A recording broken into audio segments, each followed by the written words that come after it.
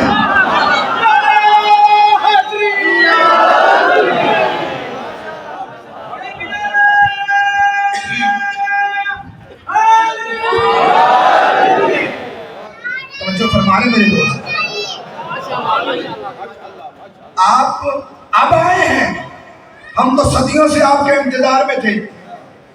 علی حیدر کرار نے ان کی طرف دیکھا اور مسکرائے, کہنے لگا یا علی ایک منٹ, آپ کے لیے میرے پاس آپ کی امانت ہے. بھول تو نہیں گئے میں نے بات کہاں سے؟ آپ کے لیے میرے پاس آپ کی ایک امانت ہے. حیدر کرار نے فرمایا کہ امانت لے آؤ. دوڑتا ہوا گیا, وہ صندوق لے کے آیا. کہتا یا علی ایک خواہش ہے, ویسے تو جرت نہیں کہ آپ کے سامنے بولوں, لیکن یہ وصیت میں پڑھنا چاہتا ہوں. حضرت تشریف فرما ہوئے, لشکر بیٹھ گیا. اب اس نے وصیت کو پڑھنا شروع کیا.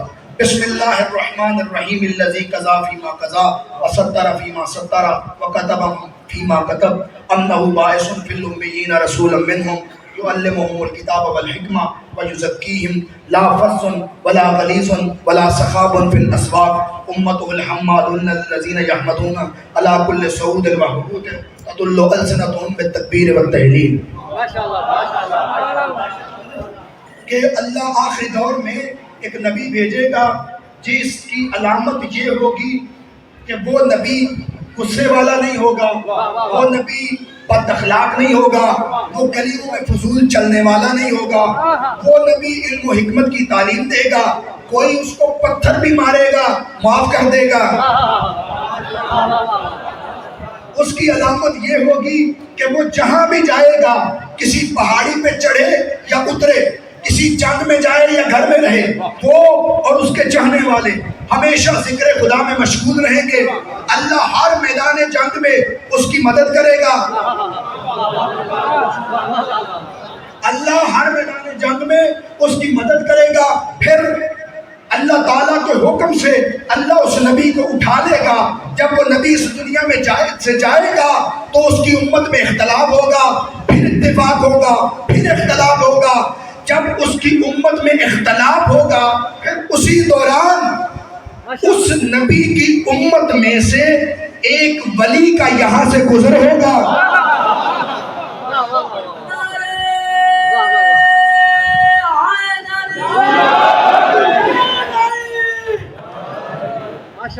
فرما رہے ہیں,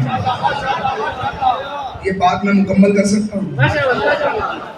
تو اس نبی کی امت میں سے اس کے ایک ولی کا گزر ہوگا. اس ولی کی علامت یہ ہوگی کہ وہ ولی اتنا خدا کو پیارا ہوگا کہ اس کے لیے موت پانی پینے سے زیادہ آسان ہوگی. اس ولی کی علامت یہ ہے کہ الموت اہون علیہ من شرب الماء, پانی پینے سے زیادہ آسان ہوگی. اور یہ دنیا اس کے لیے اہون علیہ من ھذا التراب, یہ ایک سامنے مٹی کا ڈھیر ہو, ایک سامنے سونے کا ڈھیر ہو. اس ولی کی علامت یہ ہوگی کہ وہ مٹی کو اللہ کے رستے میں بعد میں دے گا, سونا اللہ کے رستے میں پہلے دے گا. پھر وہ ولی اس شاطئ الفرات سے گزرے گا. آپ کو یاد ہے یہ وصیت لکھوا کون رہا ہے؟ حضرت عیسیٰ. اور پھر فرمانے لگے کہ یاد رکھو تم میں سے جو بھی اس نبی کو پائے تو اس پہ ایمان لے کے آئے, اور جو بھی اس ولی کو پائے تو اس کے لشکر میں شامل ہو جائے، اس لیے کہ اس نبی پہ ایمان لانا سعادت ہے اور اس ولی کے قدموں میں مر جانا شہادت ہے۔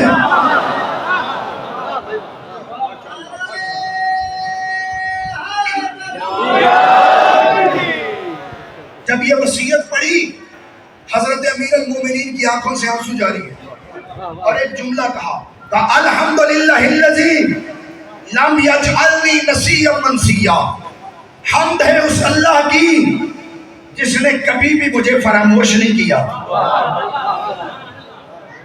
والحمدللہ الذی ذکرنی فی کتب الابرار، اور حمد ہے اس اللہ کی جس نے ہر نبی کی کتاب میں میرے ذکر کو زندہ رکھا ہے،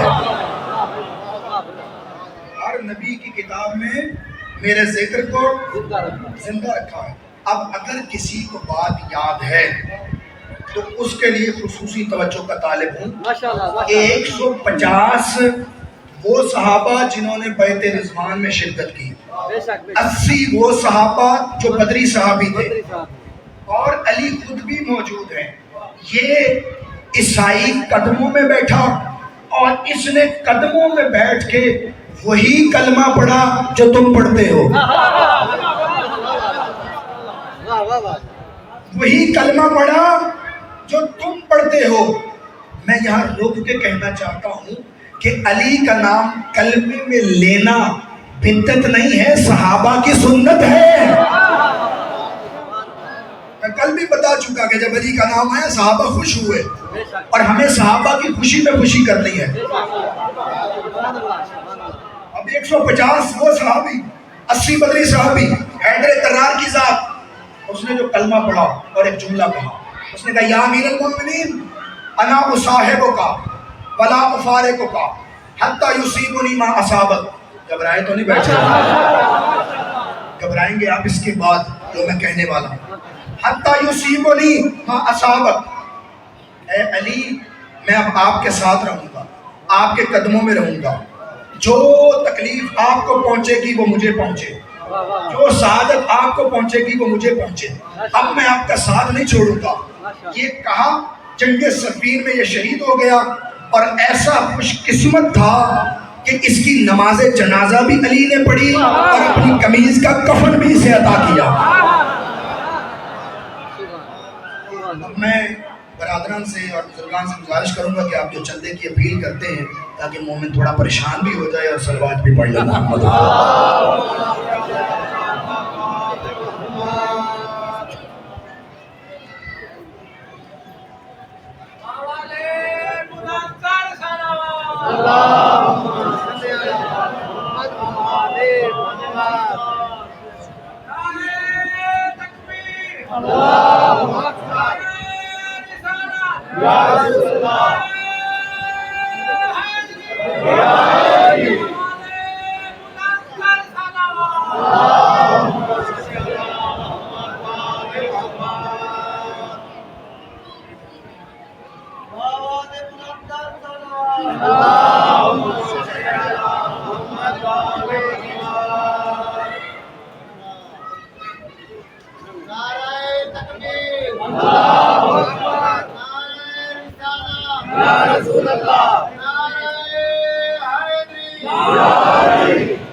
توجہ فرما رہے میرے دوست، کیا کیا اس نے؟ وہی کلمہ پڑھا جو تم لوگ پڑھتے ہیں۔ تو ہمارے بزرگ عالم دین ہیں، گزر گئے ہیں، وہ کہتے ہیں کہ بندے نے کسی کو کسی چیز کا یقین دلانا ہو نا تو بندہ کلمہ پڑھ کے کہتا ہے۔ مثال کے طور پہ بندہ کسی کو مسجد میں لے کے آتا ہے، قسم کھا تو نے چوری نہیں کی، وہ کہتا ہے لا الہ الا اللہ محمد رسول اللہ، میں نے چوری نہیں کی۔ سمجھ گئے ان کو میرا سلام۔ وہ کہتے ہیں اگر کسی کو کہنا وہ سچ بتا، وہ کہتے ہیں لا الہ الا اللہ محمد رسول اللہ، میں سچ کہہ رہا ہوں۔ کیوں؟ یہ دو کلمے کہنے کے بعد لوگ یقین کر لیتے ہیں۔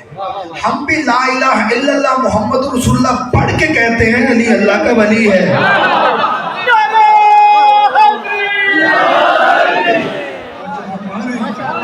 ہم بھی قسم کھا کے کہتے ہیں مان جاؤ علی اللہ کا ولی ہے. میں پھر رکوں گا یہاں پہ. یہ علی ولی اللہ والا کلمہ پڑھنا یہ علی کی سنت نہیں ہے. ماشاءاللہ ماشاءاللہ. ایک کلمہ ہے لا الہ الا اللہ، یہ سارے نبیوں کی سنت ہے. ایک کلمہ ہے محمد رسول اللہ، یہ بھی ایک ہستی کی سنت ہے. ایک کلمہ ہے علی ولی اللہ، یہ بھی ایک ہستی کی سنت ہے. ماشاءاللہ ماشاءاللہ. لطف تب آئے گا جب بات کھلے گی. تب جب دعوت ذوالعشیرہ ہوئی تو سب تاریخوں نے لکھا کہ نبی نے کہا جو بھی میرا اس مشن میں ساتھ دے گا وہ میرا وسیع ہوگا، میرا خلیفہ ہوگا، میرا ولی ہوگا، میرا نائب ہوگا. سارے خاموش رہے، صرف علی اٹھے. علی نے اٹھ کے کہا میں گواہی دیتا ہوں تو اللہ کا رسول ہے. جب علی نے پہلی بار نبی کو محمد رسول اللہ کہا تو بدلے نے محمد کو نے علی کو علی ولی اللہ کہا. اس کا مطلب یہ ہے کہ محمد رسول اللہ کہنا علی کی سنت ہے اور علی ولی اللہ کہنا نبی کی سنت ہے.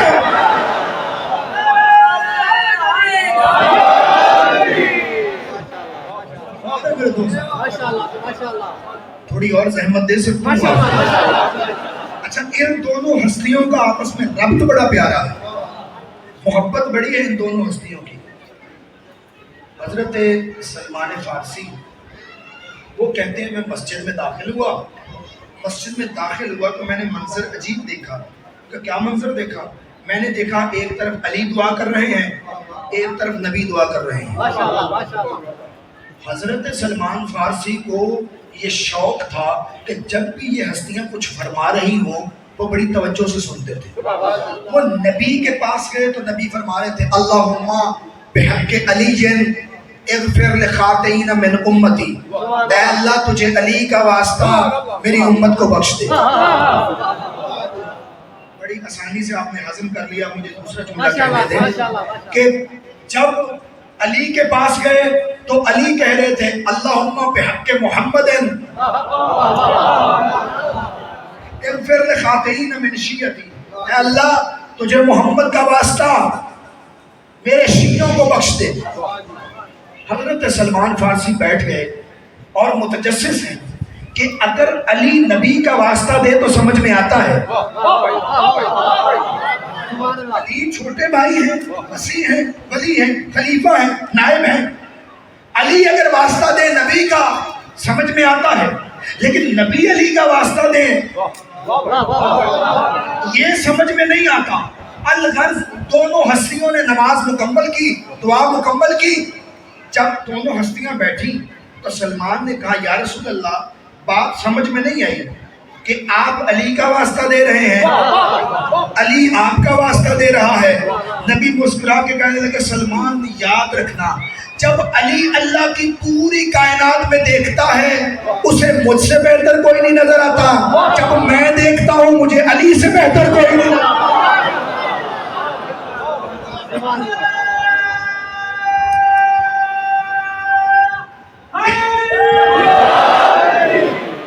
جو فرما رہے میرے دوست ہیں جے علی سے بہتر کوئی نہیں نظر آتا.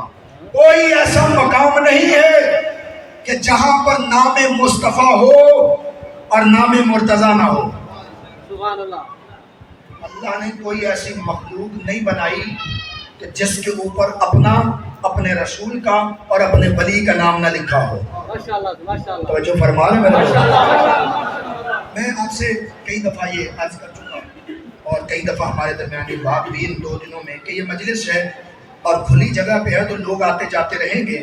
مزہ یہ ہے کہ آپ کی توجہ نہ آئے جائے، کیونکہ عبادت اسی عبادت کا مزہ آتا ہے کہ جس میں توجہ تقسیم نہ ہو، اور اس سے بڑی عبادت ہو نہیں سکتی. کیوں؟ باقی ساری عبادتیں آپ کر کے آ جاتے ہیں، پھر ان عبادتوں کی قبولیت تب ہوتی ہے جب ذکر اہل بیت کیا جاتا ہے. جب ذکر، ہر عبادت کی قبولیت کا دار و مدار ہے ذکر اہل بیت کے اوپر.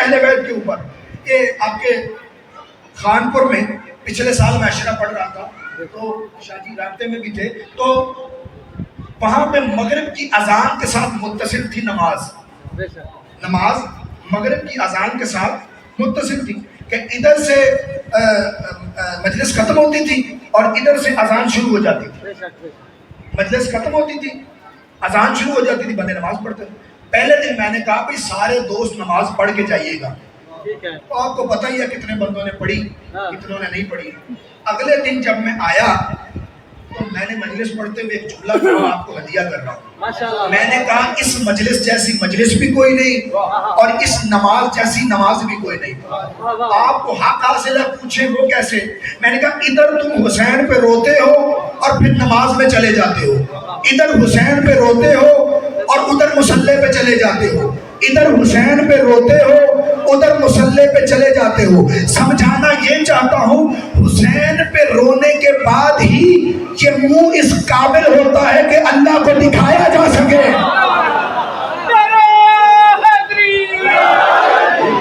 علی کا ذکر کر کے ہی, حسین حسین کر کے ہی بندہ اللہ کے آگے سرخرو ہو سکتا ہے. کوئی ایسی مخلوق نہیں جس پہ اللہ نے اپنا, اپنے ولی کا اور اپنے نبی کا نام نہ لکھا ہو. ایک بندہ امام جعفر صادق علیہ السلام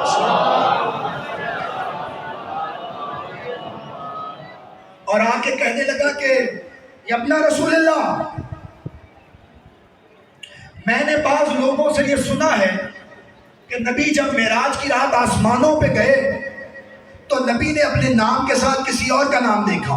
واہ واہ امام کہنے لگے, امام نے ایک سرد آہ کھینچی اور کہنے لگے آہ غیروا کل شیء حتی ھذا, انہوں نے ہر چیز کو بدل دیا, حتی اس روایت کو بھی بدل دیا. واہ واہ واہ کہنے لگا کیا نبی نے اپنے نام کے ساتھ کسی اور کا نام دیکھا ہے؟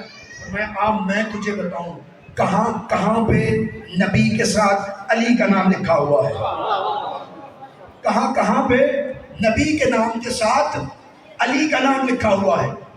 امام گویا ہوئے فرمانے لگے صلوات پڑھے پر محمد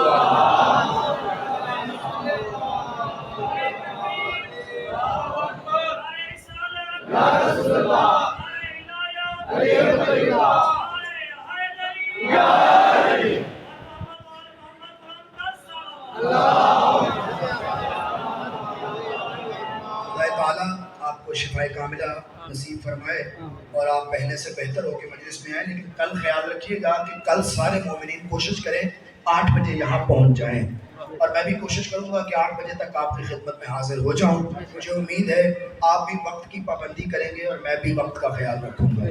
توجہ فرما رہے ہیں. امام نے فرمایا, بس میں آخری روایت پہ آ گیا اور بات کو سمیٹ لیا, بہت زیادہ پڑھ گیا میں, کہ امام نے فرمایا کہ میں تجھے بتاؤں کہاں کہاں پہ نبی کے ساتھ علی کا نام ہے. امام نے فرمایا ان اللہ خلق العرش کتب علیہ لا الہ الا اللہ محمد رسول اللہ علی امیر المومنین. اللہ نے جب عرش کو خلق کیا اس پہ اپنا نام لکھا, پھر میرا نام لکھا, پھر علی کا نام لکھا. ان اللہ خلق الماء کتب علی مجراہ, اللہ نے جب پانی کو خلق کیا تو پانی کی روانی پہ اپنا نام لکھا, میرا نام لکھا. یہ نبی نے جو بیان کی معراج کی رات امام کو بیان کر رہے ہیں کہ میرا نام لکھا اور پھر علی کا نام لکھا. اللہ نے جب کرسی کو خلق کیا اس پہ اپنا نام لکھا, میرا نام لکھا, علی کا نام لکھا. اللہ نے جب لوگ کو خلق کیا اس پہ اپنا نام لکھا. سبحان اللہ سبحان اللہ. کسی اور کے پیر کا ایک جگہ پہ بھی نام آ جائے نا, روٹی میں بھی نام لکھا جائے تو بندے چھلانگے مارتے ہیں. واہ واہ واہ واہ. اور تمہارا پیر وہ پیر ہے کہ اللہ کی کوئی مخلوق ہی نہیں جس پہ نام علی نہ لکھا ہو. امام نے فرمایا کہ اللہ نے پانی کی روانی پہ نام علی لکھا, پھر اللہ تعالیٰ نے اسرافیل کو خلق کیا اس کی پیشانی پہ نام علی لکھا, پھر جبرائیل کو خلق کیا اس کے پروں پہ نام علی لکھا, پھر آسمانوں کو خلق کیا ان کی تنابوں پہ نام علی لکھا, پھر